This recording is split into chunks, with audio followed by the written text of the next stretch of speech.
the invisible wounds of childhood trauma. Perhaps you've heard it before. I don't remember much of my childhood. On the surface, it sounds like an innocuous statement, just another piece of forgotten history. But what if it's not simply forgetfulness? What if it's protection? Memory doesn't just live in photographs or in the recounting of events. It's stored in the body. It's in your breath, your posture, even in silence. And the body remembers everything that the mind couldn't afford to. Everything that was too painful to hold. The truth is, you don't need a clear, coherent recollection of your childhood to feel the effects of it. There are echoes that linger, patterns that shape your present, without you realizing where they come from. You might not remember every detail, but you feel the absence of love, the absence of care. You remember the sting of being too loud, too sensitive, too much for people who should have made you feel like enough. As children, we learn early that feelings have consequences, so we adapt. We become good at hiding them, pushing them aside. It's not about blame, it's about origin. What happened, or what didn't just shape your childhood, it shaped your nervous system. And your nervous system still makes decisions today. Maybe it's the way you flinch when someone's tone shifts, or how silence makes you uneasy, but you don't know why. Perhaps you chase closeness, only to run away when it arrives. That's not personality, that's history, written without words, etched into your being in ways that cannot be erased. The philosopher Plutarch once said, "What we achieve inwardly changes outer reality." But what if what we achieved inwardly wasn't ours to begin with? What if it was survival? As children, we don't question the emotional world around us, we absorb it. If love was distant, we learn to chase it. If anger was loud, we learn to disappear. If care was unpredictable, we learned to never let our guard down completely. These reactions don't just stay as temporary defense mechanisms, they become reflexes. And over time, they become our identity. You may not remember the details of your childhood, but if calm makes you restless, if closeness makes you flinch, if love feels like something you need to perform for, that's the childhood you still live inside. It's not stored in your memories, but in your instincts, in the way your heart tightens when you feel seen. And that's where we begin. Not with blame, not with diagnosis, but with recognition. Because you were never broken, you were adapting. Trauma is not just what happens, but what should have happened. Trauma is often imagined as a loud event, a dramatic moment, perhaps a violent outburst or a betrayal that rocks your world. But for many people, trauma is much quieter than that. Trauma is the absence of a soft voice when you needed one. It's crying in your room and no one coming. It's learning to comfort yourself because no one else knew how. Trauma is not measured by the size of an event. It's measured by its impact on your nervous system. For a child, survival isn't just about food and shelter. It's about emotional attunement. A parent who sees you, hears you, mirrors your experience. When that attunement is missing, when a parent is inconsistent, sometimes affectionate, sometimes withdrawn, your body begins to make adjustments. You stop needing love, not because you don't need it, but because asking for it feels too risky. You learn to adapt, but that adaptation costs you something. Your ability to trust, to rest, to feel worthy without earning it, gets lost. Dr. Bruce Perry, a trauma expert, argues that trauma isn't just about what happened to you. It's about what happens inside you as a result. Two people could grow up in the same home and carry completely different wounds, not because of the event itself, but because of how their bodies and minds processed it. The nervous system doesn't care about the event. It only knows the impact. It's how your body learned to tighten in response to tension, how you stopped crying because no one came. It's how you learned to be low maintenance, not because you were easy, but because being needy felt dangerous. Attachment trauma is one of the most common types.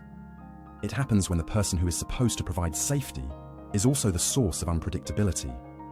This creates a state of high alert in your body, a state that remains long after childhood. Your emotions stay hidden, and your nervous system is wired for defense, not trust. This kind of trauma doesn't always show up as visible scars or dramatic events. It hides beneath the surface, in the way you respond to others, in the way your heart races when you feel exposed. The legacy of attachment trauma. Attachment trauma doesn't just end in childhood. It doesn't end when you move out of your parents' house or become an adult. It continues to shape the way you see the world, the way you trust or fail to trust, others. It becomes an internal working model, a silent map of what to expect from the world and from yourself. And this map governs your life far beyond childhood. Maybe you grew up with an anxious attachment style, always scanning the room for signs of abandonment, always afraid that the people you loved would leave. You chased closeness, but never fully trusted it. Or perhaps your attachment became avoidant. You learned early that emotions weren't welcome, so you stopped sharing them. You became self-reliant, keeping others at a distance, even when part of you still longed for connection. Then there's disorganized attachment. This happens when your caregiver was both the source of comfort and fear. You grew up in chaos, where love meant danger and safety meant disappearing. These attachment styles are not labels, they are survival strategies. They explain why you panic when someone pulls away, why you withdraw when someone gets too close, why intimacy feels like a threat, and vulnerability feels like exposure. Healing from attachment trauma. What if the way you love today was shaped by how you were held or not held as a child? Every relationship you've ever had, the ones that felt safe and the ones that felt unstable, traces back to something deeper than memory. It traces back to attachment. John Bowlby, the father of attachment theory, believed that humans are wired for connection, not as a luxury, but as a biological necessity. This connection is about emotional regulation, not just survival. When the attachment system is disrupted, when a caregiver is inconsistent, emotionally unavailable, or neglectful, the child learns to adapt. But these adaptations become part of who you are, shaping how you view love, intimacy, and connection as an adult. They become the lens through which you see your relationships, affecting how you respond to closeness and affection. Healing from attachment trauma doesn't mean forgetting the past or erasing the wounds. It means understanding how those wounds were formed, how they've shaped your identity, and learning to rewrite the story. It means recognizing that the patterns you've carried with you are not flaws. They are survival mechanisms. The real challenge is learning to release the need for survival and opening up to real, unguarded connection. The unseen impact of attachment trauma on relationships. As the years pass, the trauma of your past doesn't simply disappear, it evolves. When the foundations of attachment are unstable, the echoes of those early experiences follow you into adulthood, often manifesting in the relationships you form. You might wonder why certain patterns repeat themselves, why you feel a deep yearning for connection, yet remain unable to truly let people in. Or perhaps you've grown so accustomed to keeping people at arm's length that even when someone offers unconditional care, you don't know how to accept it. The subtle impact of attachment trauma is often most evident in romantic relationships. If you grew up with anxious attachment, the fear of abandonment may dictate your choices in relationships. You cling to your partner, seeking reassurance, but no matter how much attention or affection you receive, it never seems enough. You constantly question their love, suspecting that they will leave you as others did in the past. There's a deep-seated belief that if you don't hold on tight, you'll lose them, and so you push harder, believing that if you just give more, they will stay. But in doing so, you create a cycle of dependence, where your emotional needs outweigh your partner's. On the other hand, those with avoidant attachment may have learned to shut down their emotional needs to protect themselves. Love was something unpredictable, something that often came with hurt, so it became easier to withdraw than to open up. You might have found comfort in solitude, in self-sufficiency. You believed that being independent was the only way to survive. But now, as an adult, you may find yourself creating distance in your relationships, subconsciously pushing away anyone who gets too close. Even if you crave the connection you're distancing yourself from. Deep down, there's a fear of losing yourself, of becoming overwhelmed by someone else's emotional needs. Disorganized attachment creates the most profound confusion, as it arises from environments where love was both a source of comfort and a source of fear. If you had caregivers who were unpredictable, at times nurturing, and at others neglectful or emotionally unsafe, you learned that love could be both a refuge and a battlefield. As an adult, this translates into unpredictable behavior in relationships. You may find yourself seeking affection with the same intensity you avoid it, unsure of whether to trust someone or to push them away. You crave intimacy, yet the very idea of it feels threatening. There's an underlying fear that the moment you open up, you'll be hurt. These attachment styles shape your perception of relationships and dictate your actions. They make intimacy feel either like a life raft or a dangerous gamble, depending on the patterns you've internalized. The crucial realization here is that these patterns aren't arbitrary. They stem from early experiences, from how you were taught to attach, to love, and to trust. The healing process doesn't require erasing these deep-rooted reactions. Instead, it's about becoming aware of them and learning how to choose a different path. Understanding how the nervous system responds to emotional cues. The body holds onto these emotional patterns more than you might realize. Trauma doesn't only live in your mind, it is stored in your body. The way you respond to emotional triggers, the way your heart races when someone approaches you too closely or when someone pulls away, is a direct result of the attachment dynamics you experienced as a child. Your body remembers what it had to do to survive emotionally, and it continues to react accordingly. Dr. Bessel van der Kolk, a renowned trauma expert, has emphasized how trauma is not just a mental experience, it is a physical one. Trauma becomes embedded in your body, manifesting in tight shoulders, shallow breathing, and a persistent sense of hypervigilance. This is your nervous system on high alert, constantly scanning the environment for danger or emotional neglect. Even in the absence of an immediate threat, your body remains poised to react to emotional cues that resemble past wounds. For those who experienced attachment trauma, the nervous system remains in a heightened state of arousal. You may not consciously realize it, but you're constantly on guard. You might find that you cannot relax completely in a relationship because your nervous system hasn't learned how to feel safe in emotional intimacy. You may feel overwhelmed by your emotions, or conversely, you may shut them down entirely. In either case, your body is trying to protect you from what it perceives as emotional danger. But this heightened state of alertness isn't always helpful. Over time, it takes a toll on your mental and physical health. The chronic tension in your body leads to fatigue, anxiety, and an inability to relax fully. The key to healing isn't just understanding these patterns intellectually. It's about learning to reset your nervous system and create a new sense of emotional safety, one that allows you to be open, vulnerable, and connected without fear of being overwhelmed or hurt. The healing journey, from survival to authenticity. Healing from childhood trauma and attachment wounds requires more than just cognitive understanding. It requires a full-body, emotional approach. It's about learning to recognize the impact of past wounds, not just in your thoughts, but in your behavior, your reactions, and your relationships.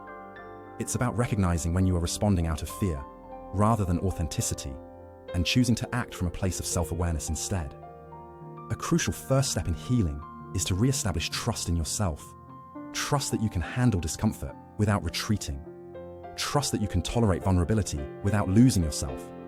Trust that your emotional needs are valid, and that asking for them is not weakness, but strength. This trust doesn't come overnight. It's built slowly, through small moments of courage. It's built by practicing emotional honesty, by allowing yourself to feel without judgment, and by opening yourself to others in ways that feel safe, one step at a time. One of the most powerful tools in healing is mindfulness, learning to notice your body's reactions, to tune into the physical sensations that accompany emotional triggers, and to develop a sense of compassion for yourself when these feelings arise. With mindfulness, you can begin to disentangle the old, automatic responses and create space for new patterns to form. The goal is not to erase your past wounds, but to stop letting them dictate your present. The journey from survival to authenticity is long, but it is also deeply rewarding. When you begin to understand the roots of your emotional responses and start creating new patterns of connection, you unlock the possibility of genuine intimacy. You no longer need to keep others at arm's length out of fear. You no longer need to chase validation through performance or perfection.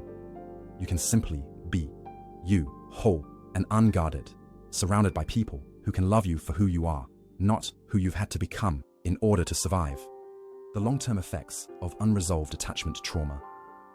The scars of attachment trauma do not vanish with time. They become woven into the fabric of your life, often invisible, yet always present. These emotional wounds, once formed in childhood, have a tendency to repeat themselves in the relationships you form as an adult. Perhaps you find yourself constantly seeking reassurance from others, unable to believe in their love or commitment. Or maybe you prefer to stay emotionally distant, unable to trust anyone enough to let them close. These tendencies aren't just quirks of your personality, they are survival strategies that were necessary in the past but have outlived their usefulness. As a child, emotional survival meant adapting to the emotional availability of your caregivers. If they were inconsistent, you learned to brace yourself for emotional neglect. If they were overbearing, you learned to suppress your needs in order to keep the peace. These coping mechanisms became automatic, hidden within your responses to the world around you. But the problem is that these childhood adaptations, which once protected you, no longer serve you in adulthood. The very habits that helped you survive as a child now keep you stuck, emotionally disconnected, and fearful of true intimacy. The way you experience and respond to love has been programmed by these early attachments. If your parents were distant or emotionally unavailable, you may feel as though you don't deserve affection, or you may feel overwhelmed when it's offered. Alternatively, if your parents were unpredictable, you may find yourself oscillating between craving love and running away from it. These patterns are not easy to break. They take time to unravel and heal, especially since they're so ingrained in your subconscious. But the first step is to acknowledge them, to see them for what they are, not inherent flaws in your character, but learned survival mechanisms that are no longer useful. The fear of vulnerability, how childhood trauma keeps us guarded.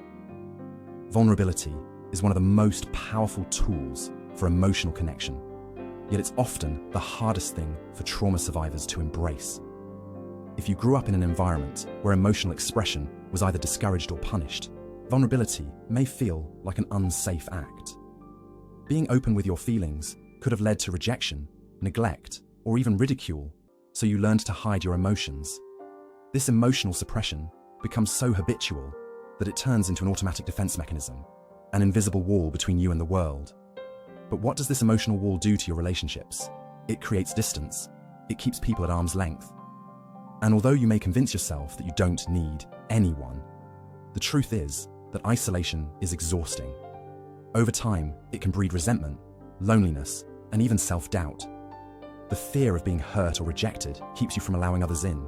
But in doing so, you also prevent yourself from fully experiencing the joy and depth of connection that vulnerability can bring. You may tell yourself that you are strong because you've learned to cope alone. But true strength isn't about bearing your pain in silence. It's about allowing others to help you, to witness your struggles, and to stand by you without judgment. It's about recognizing that you don't have to carry the weight of the world alone. The ability to open up and trust someone with your emotional truth is not weakness. It's the first step toward emotional freedom. Learning to trust. Again, the healing power of safe relationships. The most profound way to heal attachment trauma is through the experience of safe, supportive relationships. This doesn't mean relying on others to fix you, but rather allowing yourself to be seen and loved for who you are, without the need for performance, without the need for validation, and without the need to be perfect. In safe relationships, you can start to let down your guard, gradually allowing yourself to feel the comfort of being loved without conditions. But learning to trust again is no simple task. It requires allowing yourself to be vulnerable, to risk emotional exposure, and to trust that not everyone will hurt you. It's a slow process, built through consistent experiences of care and understanding. You begin to learn that love is not synonymous with pain, that intimacy does not require sacrifice, and that you can ask for what you need without fear of rejection. Therapists and mental health professionals often speak of the corrective emotional experience in the context of healing attachment trauma. This concept refers to the idea that the experience of positive, nurturing relationships can begin to rewrite the emotional patterns that were learned in childhood. When you experience love in a healthy, secure way, it starts to replace the toxic beliefs and behaviors that you once carried. It creates a new narrative, one where you are worthy of love, worthy of connection, and capable of receiving the support you've always needed. Rebuilding self-worth and emotional safety. At the core of healing from attachment trauma is the process of rebuilding your sense of self-worth. As a child, your value may have been based on how well you performed, how much you sacrificed, or how much emotional strain you could handle. But in adulthood, you must unlearn these patterns. You must begin to value yourself for who you are, not for what you do for others. Your worth is inherent, and it's not something that can be earned through emotional resilience or independence. The journey to rebuilding your self-worth starts with self-compassion. It requires treating yourself with the same kindness and understanding that you would offer a close friend who is struggling. You are not defined by your past. You are not the sum of your trauma. You are a complex, multifaceted individual, deserving of love, care, and respect. And you don't have to earn those things. They are already yours. Self-worth also requires emotional safety. If you grew up in an environment where emotional needs were dismissed or ignored, you may not know how to create a safe space for yourself. This is why learning to set boundaries is so important. Boundaries protect your emotional energy and help you prioritize your needs without feeling guilty. They teach you that it's okay to say no, to protect yourself, and to walk away from relationships or situations that are harmful. Embracing emotional freedom. Healing from attachment trauma is not about erasing the past. It's about integrating your experiences, understanding how they shaped you, and choosing to create a new path. It's about learning to love yourself fully and without reservation. It's about recognizing that you are worthy of emotional safety and that you have the power to rebuild your life from the inside out. The process of healing is gradual. It doesn't happen overnight, but every small step you take, whether it's setting a boundary, reaching out for support, or allowing yourself to be vulnerable, brings you closer to the emotional freedom you deserve. Healing isn't linear. Some days will feel like progress, and other days will feel like setbacks. But every step forward, no matter how small, is a victory. As you embrace your vulnerability and trust in your worth, you open the door to real intimacy. Intimacy that is not rooted in fear or past wounds, but in connection, compassion, and mutual respect. This is the emotional freedom you've always deserved, and it is yours for the taking. The path to emotional freedom. Learning to trust and heal. The final stage of healing from attachment trauma involves reclaiming your emotional freedom, breaking free from the chains of the past, and allowing yourself to exist fully in the present, without the weight of past wounds dictating your every move. It's about learning how to trust yourself and others again, and realizing that you are worthy of love, care, and support, regardless of your past experiences. Trust, however, doesn't come easily. It takes time, it takes vulnerability, and it takes the courage to face the parts of yourself that you've been avoiding. In order to trust again, you need to understand that trust is not a one-time act. It's a gradual process. Rebuilding trust with yourself requires being honest about your feelings, acknowledging your needs, and accepting that it's okay to be imperfect. For many, this is the hardest part of the healing journey, the act of allowing yourself to be vulnerable enough to trust again. You may have learned that trust in childhood was conditional, that love was something to be earned rather than something freely given. But real trust comes from within. It's about trusting yourself to be resilient, to be compassionate, and to make the choices that align with your well-being, even if it feels uncomfortable. Reframing relationships. Moving beyond fear. As you begin to heal from attachment trauma, you will start to see how your previous relationships were often shaped by fear. Whether it was a fear of abandonment, fear of being controlled, or fear of being vulnerable, these fears governed your interactions and clouded your perceptions. Moving beyond these fears means recognizing them for what they are, responses to past wounds, and choosing not to let them dictate how you relate to others moving forward. When you start to let go of fear, you open up to the possibility of building healthier, more authentic relationships. This doesn't mean that you will never experience challenges or misunderstandings, but it means that you will approach relationships with a foundation of trust, vulnerability, and mutual respect. Instead of viewing relationships through the lens of fear, you begin to see them as opportunities for connection, for growth, and for mutual support. It's important to note that healing from attachment trauma doesn't mean expecting perfection from your relationships. It means being open to the messy, imperfect, yet beautiful reality of human connection. You can't control how others behave, but you can control how you show up. You can choose to approach others with an open heart, with boundaries in place, and with a sense of self-worth that remains unwavering, regardless of external circumstances. Embracing emotional responsibility.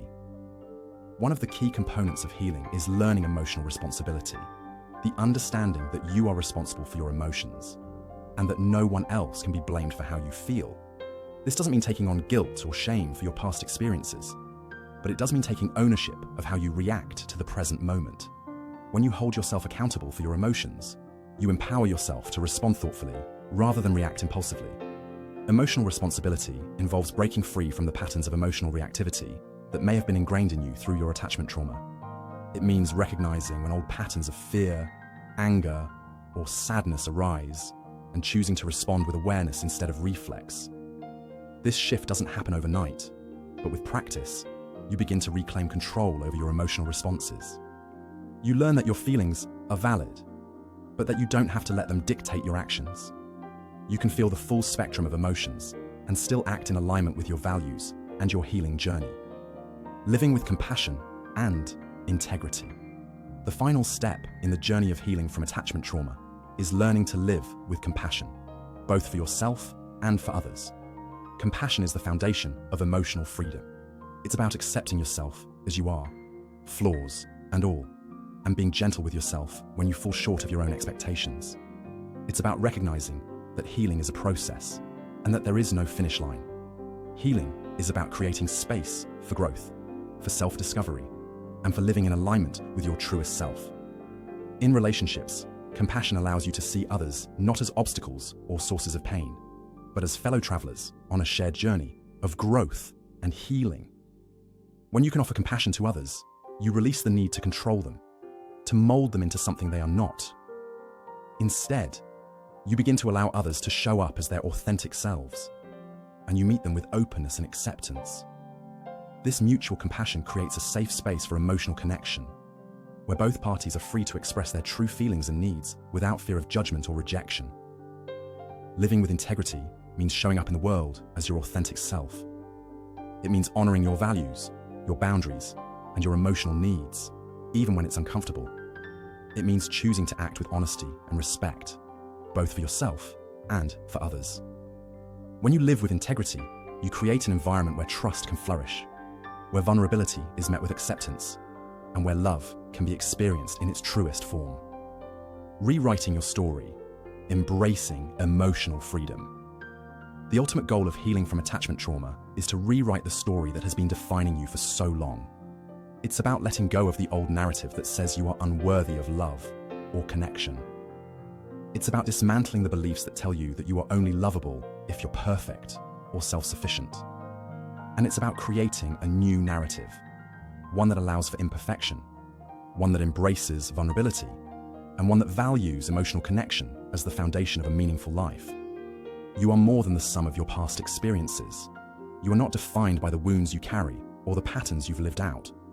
You are capable of creating a future filled with love, trust, and emotional freedom. By healing from the trauma of your past, you create the space to live authentically and connect with others in a way that is real, raw, and transformative. The journey is not easy, but it is deeply rewarding. It requires courage to face the parts of yourself that you've been avoiding, strength to break free from old patterns, and patience to allow the healing process to unfold. But with each step, you are reclaiming your power, your emotional freedom, and you are learning to live in a way that is true to yourself. You are learning to love not from a place of need or fear, but from a place of abundance, of wholeness. In the end, the greatest gift of healing is the ability to fully embrace your own humanity, the capacity to feel deeply, to connect authentically, and to live with a sense of peace that doesn't depend on external validation or approval. It's about reclaiming the right to live, to love, and to be loved as you are, without shame or guilt.